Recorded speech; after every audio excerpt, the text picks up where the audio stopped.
El 1 de febrero de 481, en Cartago, actual Túnez, el rey vándalo Hunerico, organizó una conferencia entre obispos arrianos y católicos. Hunerico, rey vándalo, gobernaba un reino que se extendía por el norte de África y parte de la península ibérica. Su reinado se caracterizó por la promoción del arrianismo, una corriente cristiana que rechazaba la doctrina trinitaria. Sostenía que Cristo era de naturaleza divina, pero subordinada al Padre. El arrianismo, una doctrina teológica que negaba la consubstancialidad de Jesucristo con Dios Padre, generaba tensiones en el mundo cristiano. La iniciativa de Hunerico de convocar a una conferencia entre obispos arrianos y católicos fue un intento de abordar las crecientes divisiones y buscar un terreno común. A pesar de los esfuerzos por lograr la reconciliación, la conferencia no logró unificar las dos corrientes cristianas. Las diferencias teológicas persistieron, y la divergencia entre arrianos y católicos continuó marcando la historia de la cristiandad.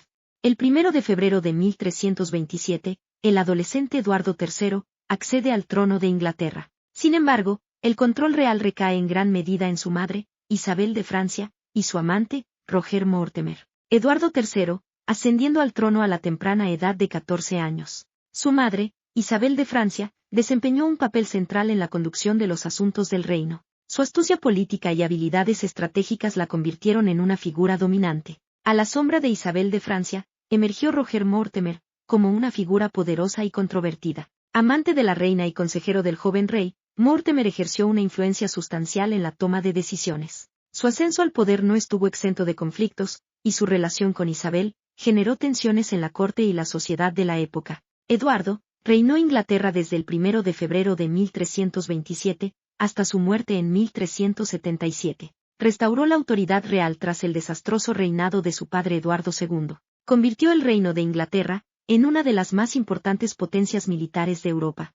El 1 de febrero de 1524, en Londres, 20.000 habitantes abandonaron sus hogares para dirigirse a terrenos más altos. Este éxodo masivo fue el resultado de la profecía, realizada en junio de 1523, por los más prestigiosos astrólogos de Inglaterra, que vaticinaban una inminente inundación que marcaría el fin del mundo. Este tipo de profecías apocalípticas estaban arraigadas en la creencia de que eventos celestiales y terrenales estaban interconectados. Este tipo de creencia se lo denomina escatología. La escatología es el conjunto de creencias religiosas sobre las realidades últimas. Hay diversas referencias escatológicas en la mitología egipcia, griega, romana y escandinava. Cada religión tiene su propia visión escatológica según sus creencias sobre el devenir de los tiempos. En muchas de ellas el hombre, individual y colectivamente, trasciende al mundo terrenal, y existe por la eternidad en realidades radicalmente distintas a la vida conocida, algunas de ellas dichosas, como el cielo, y otras de condenación,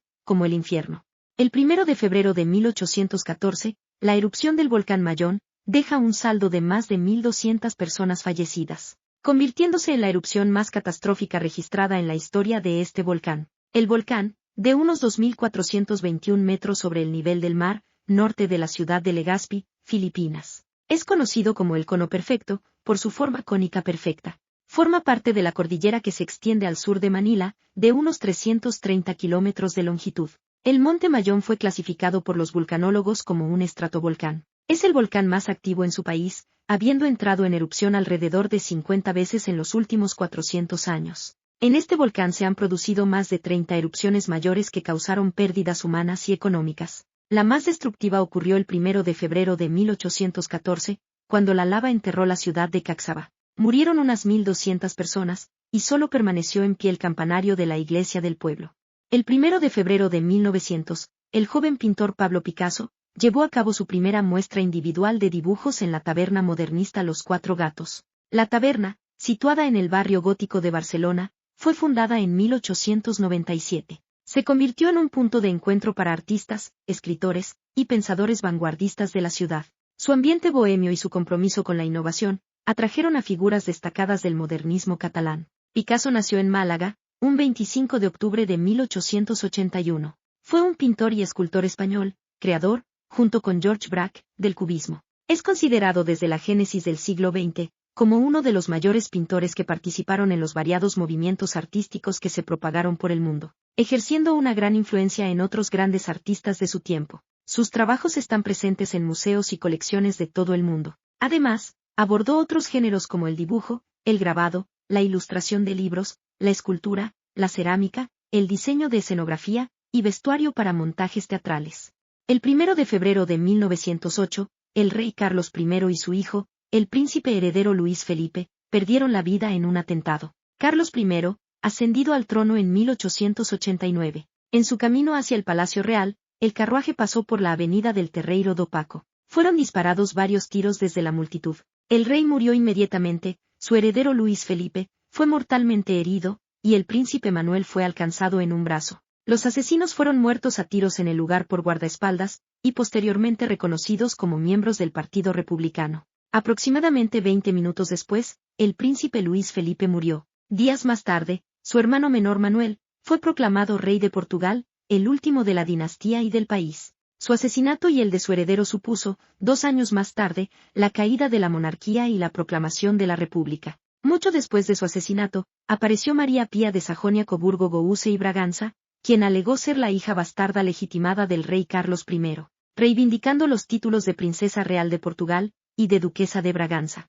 El 1 de febrero de 1927, el presidente mexicano Plutarco Elías Calles exigió que todos los sacerdotes católicos que se registrasen ante las autoridades federales. Plutarco Elías Calles asumió la presidencia de México en 1924. Su presidencia se enmarca en el periodo posrevolucionario, donde se buscaban transformaciones en la estructura del Estado mexicano. Hacia 1919, los católicos habían fundado el Partido Político Nacional Republicano. La Ley Calles, oficialmente llamada Ley de Tolerancia de Cultos, fue una ley mexicana expedida el 14 de junio de 1926, cuyo fin era controlar y limitar el culto católico en México. En 1925, el gobierno de Plutarco Elías Calles promovió la creación de la Iglesia Católica Apostólica Mexicana, una iglesia cismada de la autoridad de Roma y del Papa, declarando como patriarca de la Iglesia a José Joaquín Pérez Budar. Igualmente, durante el mandato de Calles, se promulgaron diversas leyes anticlericales estatales, como las de Veracruz y Tabasco, que decretaban que todos los sacerdotes debían estar casados y tener más de 40 años de edad. El 1 de febrero de 1930, en España, se aplica la dicta blanda. Este término ingenioso, que juega con la palabra dictadura, señala un momento de transición liderado por el general Dámaso Berenguer, quien asumió el cargo de jefe del Consejo de Ministros en Madrid. Su misión, encomendada por el rey, consistía en preparar el retorno al régimen constitucional previo a 1923. Dámaso Berenguer, militar de carrera, desempeñó un papel central en este periodo de transición. En 1923, Miguel Primo de Rivera había instaurado una dictadura militar en España. Sin embargo, para 1930, la necesidad de retornar a un sistema más alineado con los principios constitucionales se hizo evidente. Fue originalmente acuñado de forma popular en España en 1930, cuando el general Dámaso Berenguer sustituyó al general Miguel Primo de Rivera al frente del gobierno. Gobernó por decretos y trató de apaciguar los ánimos tras el crack de la bolsa de 1929, y las revueltas sociales, derogando parte de las medidas adoptadas por el dictador. A su gobierno se le llamó dicta blanda de Berenguer.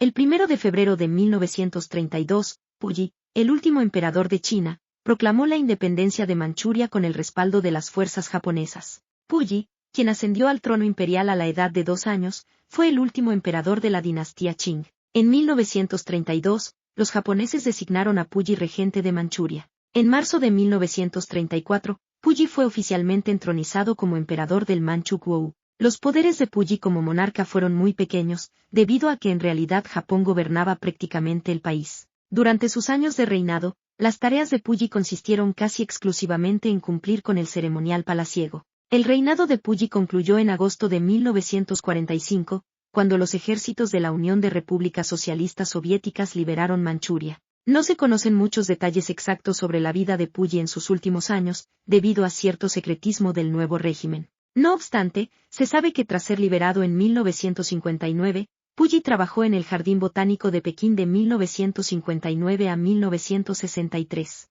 luego como archivero de la Biblioteca Nacional de la misma ciudad hasta su muerte. El 1 de febrero de 1959, cerca del Pico Torten, 9 excursionistas perdieron la vida en circunstancias misteriosas, dando origen al enigma conocido como el incidente del Paso Diatlov. El incidente ocurrió durante una ruta en un difícil paso de montaña de los Montes Urales, en la Unión Soviética, entre el 1 y 2 de febrero de 1959. Sus cuerpos fueron hallados semanas después por un equipo de rescate del ejército soviético. Se encontró el campamento vacío y la tienda destrozada. En el bosque cercano, encontraron 2 cuerpos al lado, vestidos solo con ropa interior. Después encontraron 3 cuerpos más. Los otros 4 fueron hallados 2 meses más tarde. En el análisis forense se dictaminó que 5 murieron de hipotermia, aunque uno de ellos tenía el cráneo fracturado. El resto tenía diversos traumatismos por golpes causados por una gran fuerza, y a una de las mujeres le faltaba la lengua. Según los forenses, murieron aplastados bajo una gran presión, fruto de una fuerza de origen desconocido. Además, en la ropa de algunas de las víctimas, había dosis de radiación, 2 veces más altas de lo habitual. El 1 de febrero de 2004, se anuncia el descubrimiento de 2 nuevos elementos químicos, el nionio y el moscovio. Este logro fue resultado de la colaboración entre científicos rusos y estadounidenses. El nionio, con el símbolo NH, y el número atómico 113, se clasifica como un metal pesado y es parte del grupo de los elementos transactínidos. Su creación implicó la fusión de 2 átomos más ligeros, a través de experimentos de fusión nuclear. El moscovio, representado por el símbolo MCe, y el número atómico 115, es también un elemento transactínido. Se caracteriza por ser un metal pesado. Su síntesis involucró técnicas avanzadas de aceleración de partículas y experimentos de fusión nuclear. Los científicos utilizaron ciclotrones y aceleradores de partículas para bombardear átomos más ligeros con partículas cargadas, creando así nuevos elementos de manera artificial. Estos elementos, al ser parte de la fila de los elementos transactínidos, presentan propiedades únicas que desafían las leyes convencionales de la química, debido a su alta masa atómica y corta vida media. El 1 de febrero de 2005, marca el descubrimiento de la proteína vinculada a la resistencia a la insulina, ayudando en la comprensión de la diabetes mellitus tipo 2. La diabetes mellitus tipo 2 es una enfermedad metabólica caracterizada por la resistencia a la insulina y la disfunción de las células beta pancreáticas, lo que resulta en un inadecuado control de la glucosa en sangre. La insulina, una hormona producida por el páncreas, juega un papel crucial en la regulación del azúcar en la sangre, al facilitar la absorción de glucosa por las células. La resistencia a la insulina implica una respuesta reducida de las células a la acción de la insulina, lo que conduce a niveles elevados de glucosa en la sangre. La diabetes mellitus tipo 2 se presenta principalmente en mayores de 40 años, la mayoría de los cuales presenta obesidad abdominal como parte del patrón de exceso de depósito de grasa que presentan las personas con resistencia a insulina.